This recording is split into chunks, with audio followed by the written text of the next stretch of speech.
Cümleten selamun aleyküm hanımlar. Diva Patik YouTube kanalıma hepiniz hoş geldiniz. Bugün birlikte dikişsiz iki şiş çok güzel, çok kolay bir patik yapacağız. Ben patiğimde koyu yeşil ve böyle koyu krem tonlarında 2 tane normal patiklik ip kullandım.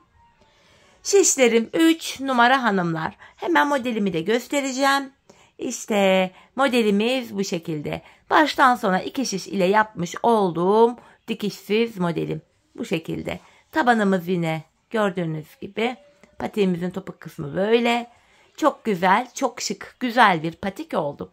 Hanımlar, bu patik benim elimin ölçülerine göre 37, 38 ve 39 numara ayaklar için uyumlu oldu. Patiğimize şu kenardan başlıyoruz. Üst bölümünü ve boğazını yaptıktan sonra taban ve topuğu örerek patiğimizi bitiriyoruz. Modelimiz bu. Şöyle. Hemen patiğimize başlayalım. Yeşil ipim ile başlayacağım hanımlar. Öncelikle ipimin ucunda şöyle ortalama bir metre kadar ip bırakıyorum hanımlar. Patiğime 95 ilmek olarak yeşil ipim ile başlıyorum. Bu şekilde ilmeklerimizi atıyoruz. Şu 4. ilmeğim 5, 6, 7. Bu şekilde 95 ilmek atalım gelelim.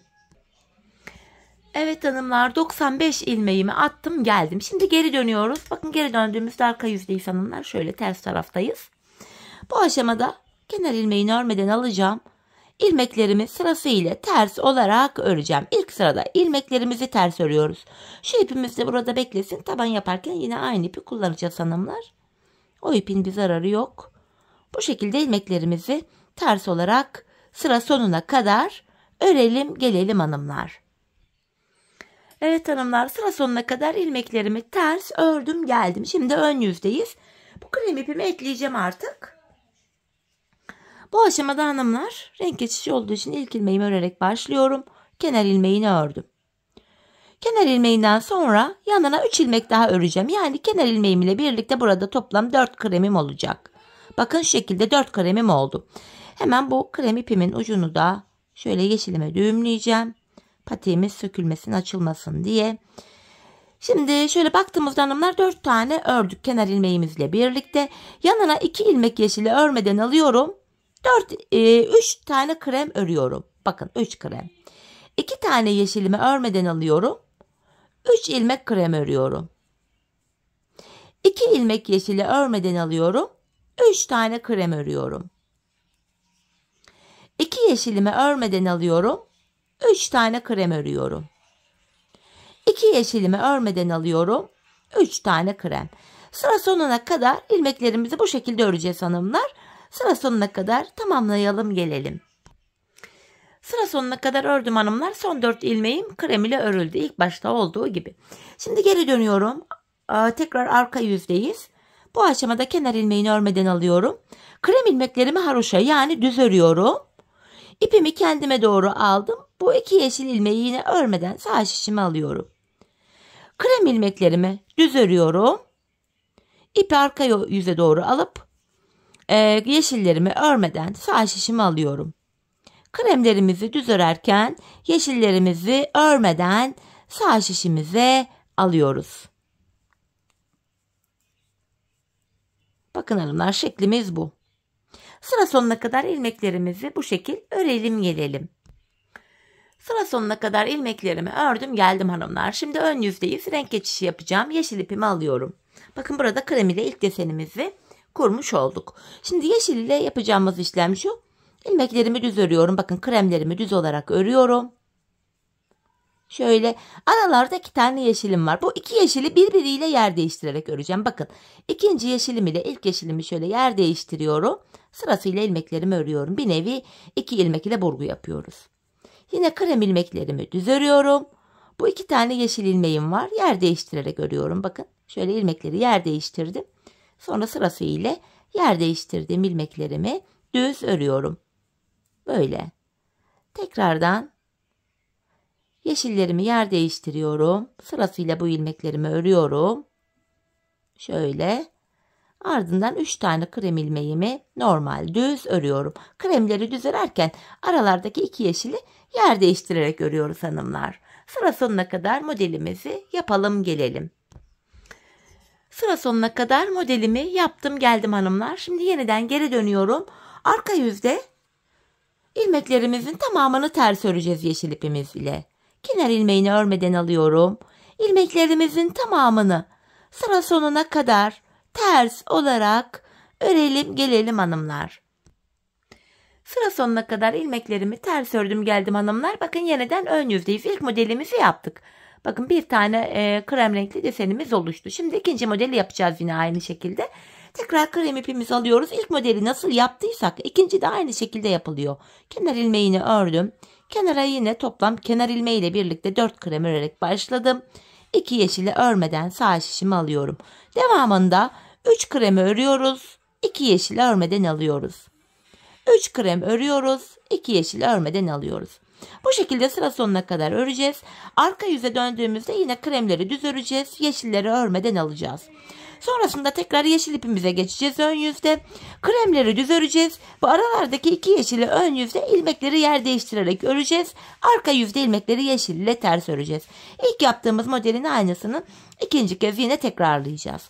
Bakın hanımlar, ben patiğimin şu bölümüne toplamda bu modelden 1, 2, 3, 4 tane yaptım. 4. krem modelinden sonra yine yeşilim ile ön yüzde ve arka yüzde ilmeklerimi ördüm. Geldim. Bu şekilde bu bölüme toplamda 4 tane desenimizi ilk modelde olduğu gibi, bakın ikinciyi de başlattık zaten. 4 modelimizi tamamlayalım. Gelelim hanımlar, sonra birlikte devam edeceğiz. Evet hanımlar, ben buraya 4 tane şu desenimden yaptım ve geldim. Şimdi buraya bir diş haroşa öreceğim. Bu krem ipim ile. Şimdi yeşil ipim burada beklesin. Krem ipimi alıyorum.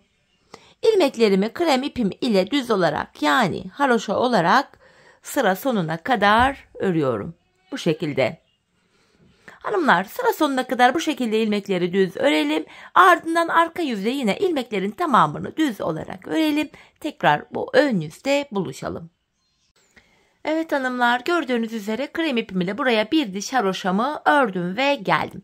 Şimdi buradaki krem ipimi keseceğim. Orta bölümden tekrar ekleyeceğim. Hemen şöyle krem ipimi kesiyorum. Bu krem ipimin ucunu yeşilime düğümleyeceğim. Burası sökülmesin diye. Artık orta bölümden krem ipimizi ekleyerek patiğimizin bu üst bölümünü yapacağız. Üst bölüm hanımlar 15 ilmek üzerine kuruluyor. Şişimizde 95 ilmek vardı. 15 ilmek bu orta bölüme çıkarınca geriye 80 ilmeğimiz kalıyor. 80 ilmeği de iki yana paylaştırınca kenarlara 40'ar ilmek düşüyor. Şimdi 40 ilmeğimi böyle sağ şişime aktarıyorum hanımlar. 3, 4, 5, 6, 7, 8, 9, 10, 11, 12, 13, 14, 15, 16, 17, 18, 19, 20, 21, 22, 23, 24, 25, 26, 27, 28, 29, 30, 31, 32, 33, 34, 35, 36, 37, 38, 39 ve 40. 40 ilmeğimi şöyle sağ şişime aktardım. Şimdi bu orta kısımdan hemen ayırdığımız yere şöyle bir ip takayım hanımlar. Şöyle beklesin şimdilik. Bu aşamada orta kısma 15 ilmek öreceğiz. Krem ipimizi buradan ekleyerek başlatacağım. İlk ilmeğimi düz olarak örüyorum. Orta bölümü yapıyoruz hanımlar, bu bölümü. Bir ilmek düz örerek başladım. Şimdi modelimize geçiyoruz hanımlar. Bir ilmek düz ördükten sonra hemen yanına bir tane ters örüyorum. Patiğimizin ön bölümündeki şu modelimiz 3 ilmek üzerine kuruluyor hanımlar. Model aralarında birer tane tersimiz var. Şimdi kenardaki bir tersi ördük. Yanına 3 tane düz öreceğim. Bu aşamada şöyle krem ipimin ucunu kendine düğümlüyorum. Patiğimiz sökülme yapmasın diye. Şöyle 2 tane düğüm attım buraya. Hemen yanına 3 tane düz örüyorum. Şöyle 3 ilmek düz, 1 ilmek ters. Bakın şuraya ilk modeli yaptık. Tekrardan 3 ilmek düz örüyorum. 1 ilmek ters. 3. modelimi yapacağım. 1 ilmek düz örüyorum. Yanına bir tane ters ördüm. Bakalım burada kaç ilmek olmuş? 2, 4, 6, 8, 10, 12, 14 ilmek olmuş. En son 3 düz bir ters örmüştüm. Bu sonuncu ilmeği örerken hemen yanından da bir ilmek alıyorum. İkisini kestim. Bakın ilk kesimimizi yaptık. Burada 40 ilmek vardı. Birini kestik. Şu tarafta 39 ilmek kaldı. Kesimden sonra geri dönüyorum hanımlar. Arka yüzdeyim. Bu ilk ilmeği örmeden alıyorum. Hemen yanında bakın arka yüzde ilmekleri gördüğüm gibi öreceğim. Bir ilmek düzümü düz örüyorum. 3 tane ters örüyorum. Ön yüzde düz ördüğüm ilmekleri 3 düz ilmeği arka yüzde ters ördüm. Bir düz örüyorum. 3 ilmek ters. Burada 14 ilmeği öreceğiz. 15. de kesimi yapacağız. Bakın yine bir ilmek düz ördüm. 3 tane ters. Yine bir ilmek düz ördüm. Bakın sonuncu ilmeğime geldim. İşaretli olan yer. Burası, bu ipi artık çekebilirim. 15. ilmeği örerken arka yüzde olduğum için hanımlar burada öndeki 2 ilmeği tersten kesiyorum. Yani 15. ilmeği örerken yandan da bir ilmek alıp arka yüzde olduğum için tersten kestim. Şimdi ön yüzdeyiz hanımlar. Bakın ortadaki 15 ilmek ile yanlar arasında şöyle bir ayrık görüntü var. Her seferinde ilmek saymaya da gerek yok. Yeri belli zaten. Şimdi modelimizi yapacağız hanımlar. İlmeğimi örmeden aldım. İlk ilmeğini, kesim yaptığım ilmeği, bir tersimi ters örüyorum. 3 tane düz ilmeğim var. Şöyle yapıyorum hanımlar. Şu ikinci ilmeğimi alıyorum. İlk ilmeğimin önüne bıraktım. Şöyle. Ardından bu 2 ilmeği ve yanındaki 3. düz ilmeğimi alıyorum. Üçünü birlikte ördüm. Bakın bu 3 ilmeği sol şişimden bırakmıyorum. İpimi şişime bir kere doluyorum. Aynı yerden bir ilmek daha çıkarıyorum. Yani bu 3 ilmeğin içinden böylece 3 ilmek çıkarttık. Aradaki bir tersimi ters ördüm. Tekrar burada 3 tane düz ilmeğim var. Yine aynı modeli kuracağım. İkinci ilmeğimi aldım. İlk ilmeğimi önüne bıraktım. Bu 2 ilmeği ve solundaki 3. ilmeği de aldım. Üçünü birlikte örüyorum. Şöyle. İpimi şişime bir kere doladım ve bu 3 ilmeğin içinden bir ilmek daha çıkarıyorum. Bu şekilde. Yani hanımlar 3 ilmeğin içinden 3 ilmek çıkartmış oluyoruz. Tekrar arada bir tersim var. 3. modelimi kuracağım. Şu ikinci ilmeğimi alıyorum. İlk ilmeğimin önüne bıraktım. Bu 2 ilmeği ve 3.'yü de alıyorum. Üçünü birlikte örüyorum. Şöyle. İpimi şişime bir kere doladım ve aynı yerden bir ilmek daha çıkartıyorum. Yandaki bir tersimi ters ördüm. Bu 15. ilmeği örerken yanından da bir ilmek alıyorum. İkisini birlikte ön yüzde olduğum için düzden keserek ördüm. Şimdi geri dönüyorum. Ön yüzde modelimizi yaptık. Arka yüzde ilmekleri gördüğümüz gibi öreceğiz. Her 3 sırada bir aynı modeli tekrar edeceğiz. Modelimizden sonraki ilk sıramız. İlk ilmeği örmeden aldım. Bir düz ilmeğimi düz örüyorum. Model yaptığım 3 ilmeğimi arka yüzde ters ördüm. Ortadaki bir düz ilmeğimi düz örüyorum. Model yaptığım 3 ilmeğimi arka yüzde ters örüyorum. Yanına bir ilmek düz ördüm. Yine bu üçlü ilmeği ters örüyorum. Bir ilmek düz ördüm. Bakın şu 15. sonuncu ilmeğimdeyim. Bunu örerken hemen yandan da şöyle bir ilmek alıp ikisini tersten kesiyorum. Her seferinde kesim yapmayı unutmuyoruz hanımlar. Şimdi tekrar ön yüzdeyiz. Modelden sonraki ikinci sıramız. İlk ilmeği örmeden aldım. Bir tane ters örüyorum. İlmekleri gördüğüm gibi örüyorum. 3 düz, 1 ters. 3 düz, 1 ters. 3 ilmek düz, 1 ilmek ters ve sonuncu ilmeği örerken yandan da bir ilmek alıp kesimimi yapıyorum. Tekrar geri döndüm. Arka yüzdeyim. Modelden sonraki 3. ve sonuncu sıramız. İlk ilmeği örmeden aldım. Bir düzümü örüyorum. 3 ilmek ters, 1 ilmek düz. 3 ilmek ters, 1 düz. 3 ilmek ters, 1 ilmek düz ve sonuncu ilmeği örerken hemen yanındaki şu ilmeğin yönü düzgün olmadığı için düzelterek aldım. İkisini tersten kesiyorum. Modelden sonraki 3. sırayı yaptık. Şimdi ön yüzde aynı modeli tekrar edeceğiz hanımlar. Kenar ilmeğini alıyorum. Bir tersimi ördüm. Bakın yine 3 düz ilmeğim var. Bu ikinci ilmeğimi alıyorum. İlk ilmeğimin önüne şöyle getirip bıraktım. Bu 2 ilmeği ve yanındaki 3. ilmeği de alıyorum. 3 ilmeğin içinden bakın şöyle 3 ilmek çıkarıyorum. Yanına bir ilmek ters ördüm. Tekrardan 3 ilmeğim var burada. İkinciyi ilkinin önüne bıraktım. Sonra bu ikisini ve şu 3. ilmeği de şişime alarak alıyorum. Bu 3 ilmeğin içinden yine 3 ilmek çıkarttım. İkinciyi de yaptık. Arada bir ters ilmeğim var. 3. ve sonuncu modelimdeyim. İkinci ilmeğimi ilkinin önüne bırakıyorum. Bu 2 ilmeği ve 3.'yü de şişime alarak 3'ünü birlikte şöyle örüyorum. Yani 3 ilmeğin içinden 3 ilmek çıkarttım. Bakın modelimizi yaptık hanımlar. Her 3 sırada bir aynı işlemi tekrar ediyoruz. Yine bakın bir tersimi ördüm. Yandaki bir ilmeği 15. ilmeği örerken yandan da bir ilmek alıp ikisini kesiyorum. Bu şekilde patiğimizin üst bölümü örülüyor. Her 3 sırada bir aynı işlemi tekrar ediyoruz hanımlar. Arka yüzde ilmekleri gördüğümüz gibi öreceğiz. 1 sıra olacak. Ön yüzde yine gördüğümüz gibi öreceğiz. 2. Arka yüzde yine gördüğümüz gibi öreceğiz. 3. Ardından ön yüzde tekrar aynı modeli kuracağız hanımlar. Patiğimizin ön modeli bu şekilde yapılıyor. Hanımlar biz bu işleme ne kadar devam edeceğiz? Bu sağ ve sol şişimizde, yani bu sağ ve sol kenarda, her iki kenarda 19'ar ilmek kalana kadar devam edeceğiz. Buralarda bakın şurada 19, burada 19 ilmek kalana kadar devam edeceğiz. Patiğimizin üst bölümünü bu şekilde öreceğiz. Şimdi sağ ve sol şişimizde 19'ar ilmek kalana kadar patiğimizin üst bölümünü örelim gelelim. Evet hanımlar, her iki kenarda da, yani şurada ve şurada 19'ar ilmeğim kalana kadar patiğimin üst bölümünü şu şekilde ördüm geldim. Şimdi tekrar şu ilmeklerimi, bakın şu sağ taraftaki ilmeklerimi, 19 ilmeğimi sol şişime aktaracağım. Patiğimizin üst bölümünü tamamladık. Şöyle hepsini şişime alıyorum. Şimdi ilmeklerimizi hanımlar yeşil ipimiz ile hepsini düz olarak örüyorum. Bu şekilde ilmeklerin tamamını düz öreceğim. Sıra sonuna kadar düz öreceğiz.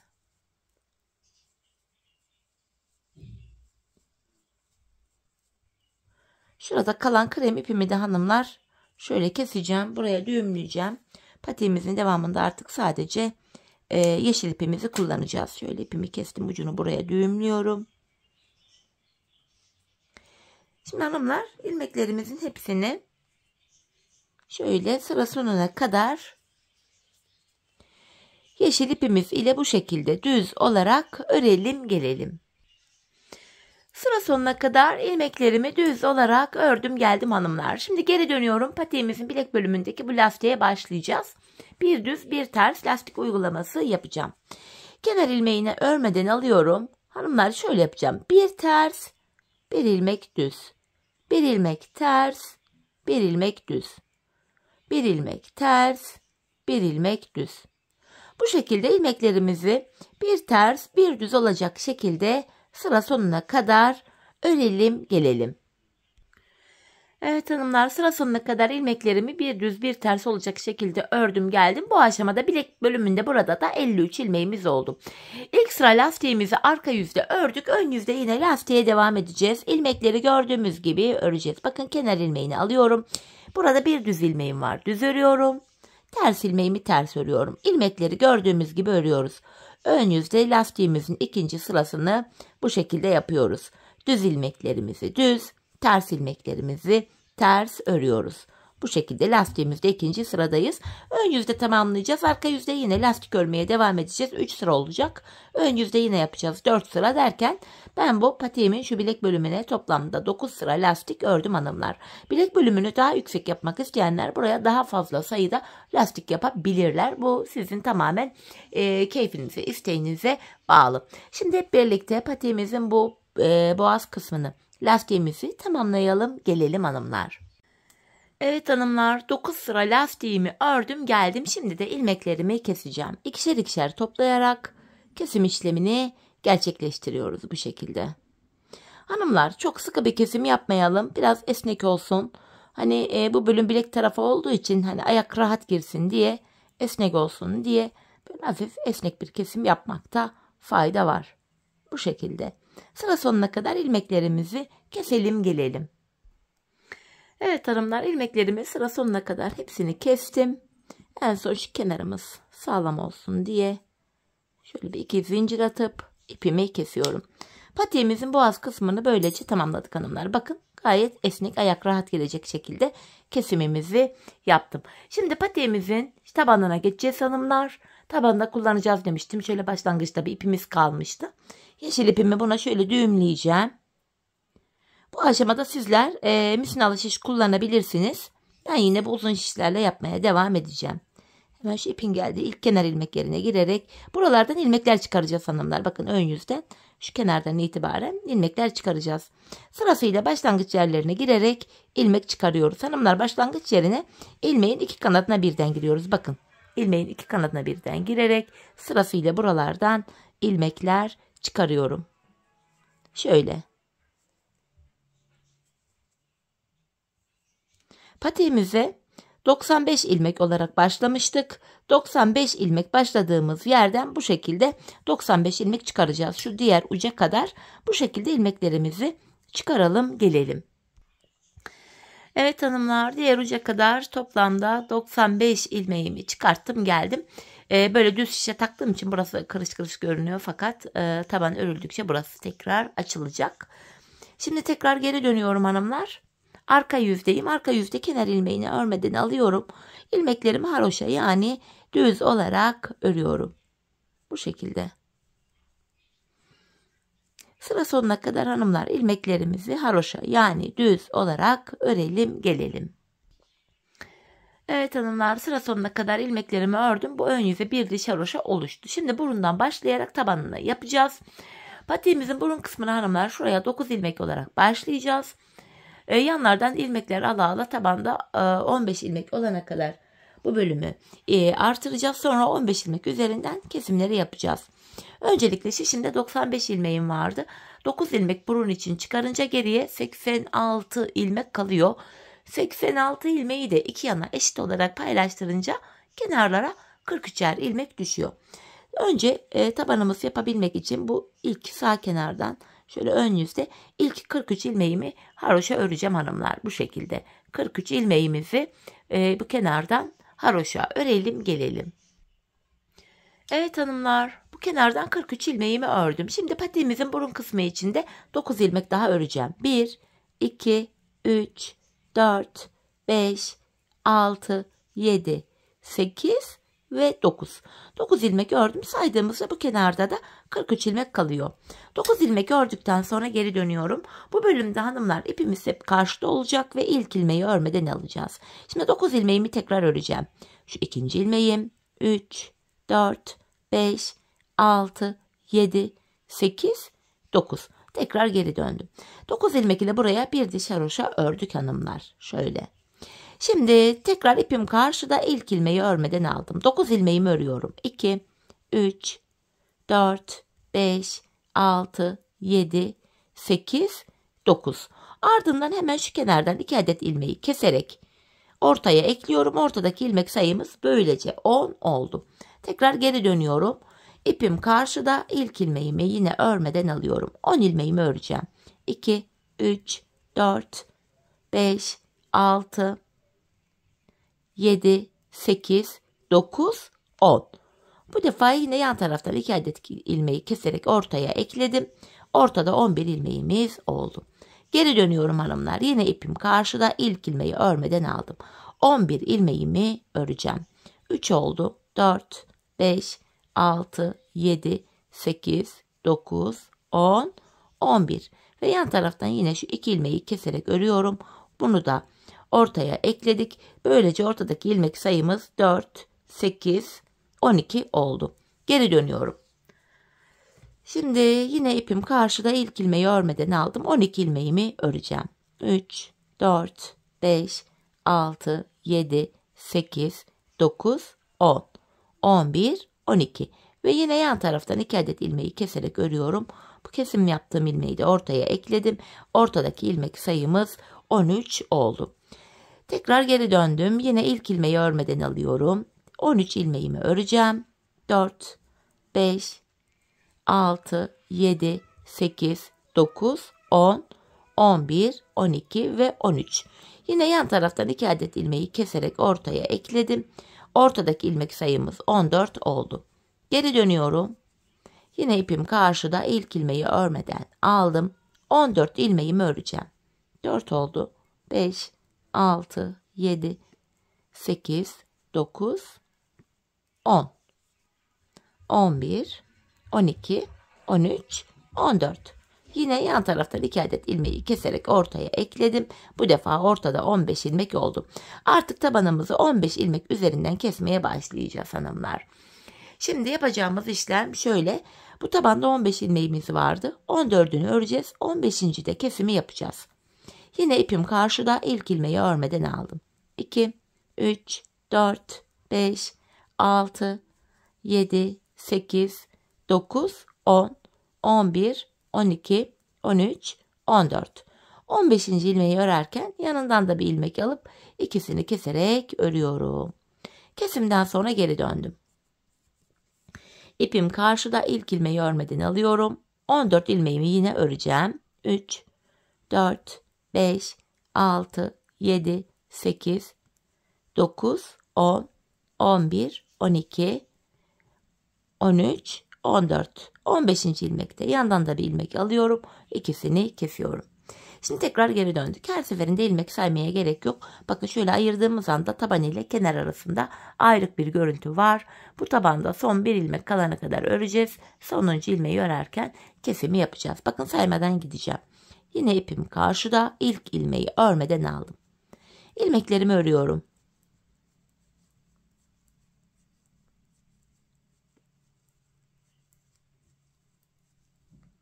Bakın tabanımda son bir ilmeğim kaldı. Bunu örerken yanından da bir ilmek alıp ikisini kesiyorum. Kesimden sonra tekrar geri döndüm. Tekrar ipimiz karşıda. Bakın yine taban ile kenar arasında burada da ayrık bir görüntümüz var. İlk ilmeği örmeden alıyorum. Tabanımda son bir ilmeğim kalana kadar öreceğim. Sonuncu ilmeği örerken yandan da bir ilmek alıyorum. İkisini kesiyorum. Bu şekilde.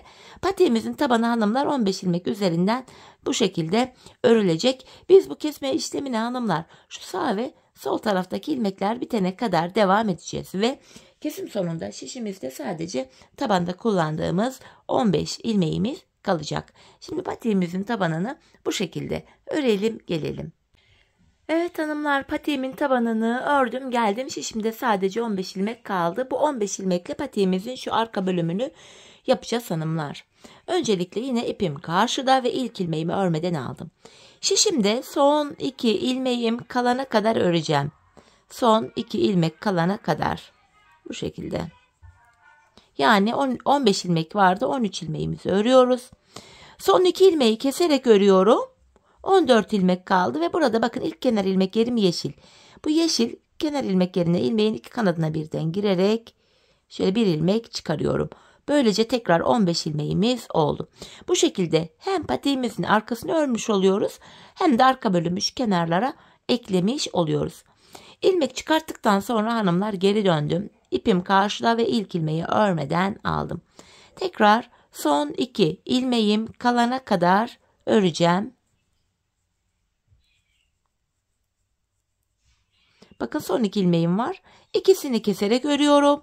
Ardından geri döndüm. Ve burada da sıradaki kenar ilmek yerim şurası. Bakın ilk kenar ilmek yerim yeşil. Oraya girerek bir ilmek çıkarttım. Tekrar 15 ilmeğim oldu. Bu şekilde devam edeceğiz. Patiğimizin arkası böyle yapılacak. Son 2 ilmek kalana kadar öreceğiz. Son 2 ilmeği keseceğiz ve sıradaki kenar ilmek yerinden ilmek çıkaracağız. Bakın son 2 ilmeğim kaldı. İkisini kesiyorum ve bir diğer kenar ilmek yerim krem. Oraya girerek şöyle bir ilmek çıkarıyorum. Şu şekilde. Tekrar geri döndüm. Yine ipim karşıda, ilk ilmeği örmeden alıyorum. Son 2 ilmeğim kalana kadar ilmeklerimi haroşa yani düz olarak örüyorum. Son 2 ilmeğimi kestim ve geri dönüyorum hanımlar. Bu sağ kenarda ilmek çıkarırken ön yüzde çıkarıyorum. Yine burada da karşıda kremden çıkartmıştık. Burada da yine aynı krem kenar ilmek yerine girerek ilmeğimi çıkarıyorum. Patiğimizin arkası böyle yapılacak hanımlar. Biz bu işleme bakın şu en son krem kenar ilmek yerine gelene kadar devam edeceğiz. Bu krem yerlere gelene kadar. Sonrasında patiğimizin boğaz kısmında model bütünlüğü sağlansın diye burada da bir düz bir ters lastik uygulaması yapacağız. Şimdi hanımlar hep birlikte şu son krem kenar ilmek yerine gelene kadar en son burayı yapacağız. Buraya gelene kadar arkayı haroşa olarak örelim gelelim. Bu lastik bölümünde buluşalım. Evet hanımlar, şu lastikli bölüme gelene kadar ilmeklerimi bu arka bölümde haroşa ördüm geldim. Şimdi yapacağımız işlem şu. Bakın kenar ilmeğini aldım. bu ilk ilmeği. İlmeklerimi düz öreceğim yine. Son 2 ilmeğim kalana kadar. Arka yüzde yine lastik yapımına başlayacağız. Bakın yine son 2 ilmeğim kaldı. İkisini keserek örüyorum ve şurada sıradaki kenar ilmek yerine girerek buradan 1 adet ilmek çıkarttım. Şimdi geri dönüyorum. Yine ipim karşıda, ilk ilmeği örmeden aldım. Bu aşamada hanımlar 1 ilmek düz, 1 ters, 1 düz, 1 ters, 1 düz, 1 ters, 1 ilmek düz, 1 ilmek ters. Bu şekilde son 2 ilmek kalana kadar örüyorum. 1 düz, 1 ters, son 2 ilmeğim düz denk geldi. Bunu ikisini düzden keserek ördüm. Yine son 2 ilmeği kestim. Geri dönüyorum. Yine burada bakın yeşil kenar ilmek yerine girerek ilmeğimi çıkarttım. Ardından ilmekleri yine gördüğümüz gibi öreceğiz. Bakın bir tersimi ters ördüm. Yanında bir düzüm var, düz. Bir ters, bir düz. Bu şekilde yine son 2 ilmeğimiz kalana kadar örüyoruz. Son 2 ilmek kalana kadar. Bir düz ve bakın son 2 ilmeğim kaldı. Ters denk geldiği için ikisini tersten keserek örüyorum. Şöyle. Ve sıradaki kenar ilmek yerine girerek buradan da ilmek çıkarıyorum. Tekrar geri dönüyoruz hanımlar. Yine ipim karşıda, ilk ilmeği örmeden aldım. Yine ilmekleri bir düz bir ters olacak şekilde gördüğümüz gibi örüyoruz. Bir düz bir ters. Bir düz bir ters. Son 2 ilmeğim kalana kadar yine örüyorum. Bir ters, bir düz, bir ters. Son 2 ilmek düz denk geldi. Düzden kestim. Ve yine burada da sıradaki kenar ilmek yerine girerek ilmeğimi çıkartıyorum. Patiğimizin arkası hanımlar artık bu şekilde yapılacak. Son kenar ilmek yerlerine gelene kadar, yani şuraya ve şuraya gelene kadar bu işleme devam edeceğiz. Patiğimizin bu bölümünü lastik olarak tamamlayalım gelelim. Evet hanımlar, son kenar ilmek yerlerine gelene kadar patiğimin bu bölümünü lastik olarak ördüm geldim. Artık ilmeklerimizi burada kesmeye başlayacağız. Şöyle ikişer ikişer ilmeklerimi topluyorum. Şu ipimizin ucunda gizleyerek götüreyim.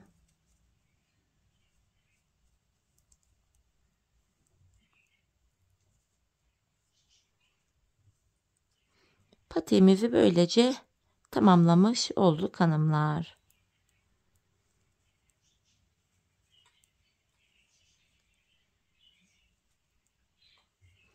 Son bir ilmeğim kaldı. Onu da yine kesiyorum. Ve şu kenarda şöyle tümsek bir görüntü oluşmasın diye tığ ile şöyle dibine batarak bir sık iğne yöntemiyle şurayı bir düzlüyorum. En son şuraya bir tane de zincirimi çekip ipimi kestim. Hemen ipimizi gizleyeceğim. Sonra patiğimize bir bütün olarak bakalım. Şöyle düğümleyerek arka ilmek aralarından geçirerek ipimi gizliyorum. Patiğimin iç bölümündeki iplerin tamamını hep gizledim. Patiğimizin içi dışı tertemiz oluyor hanımlar bu şekilde. Şöyle bakalım, topuğumuz şöyle. Patiğimiz hanımlar görüntü itibariyle hemen düzelteyim. Bakın patiğimiz bu. Görüntü itibariyle böyle. Bakın haroşa örgü olduğu için çok esnek bir yapısı var. Ayağı saran bir yapısı var. Şöyle. Modelimiz bu şekilde. Hemen hanımlar patiğimizi makine ayağıma giydireceğim. Bir de ayağımızda görelim. Ayaktaki duruşuna da bakalım. Bu tarz patikler ayakta kendini çok daha iyi, güzel, net gösteriyor çünkü. Çok güzel, kolay, şık bir modeldi. Hanımlar ben çok beğenerek yaptım patiğimi. Çok severek yaptım. Umarım sizler de patiğinizi benimle birlikte beğenerek, severek yaparsınız. İşte hanımlar patiğimiz şu şekilde ayaktaki duruşu. Gördüğünüz gibi şöyle patiğimizin kenarı, tabanı, topuğu, model bu. Evet hanımlar, yine birlikte güzel bir modelin daha sonuna geldik. Umarım sizlere faydalı, hoş bir video olmuştur. Yeni modellerde, yeni videolarda buluşmak dileğiyle. Şimdilik hoşça kalın, sağlıcakla kalın.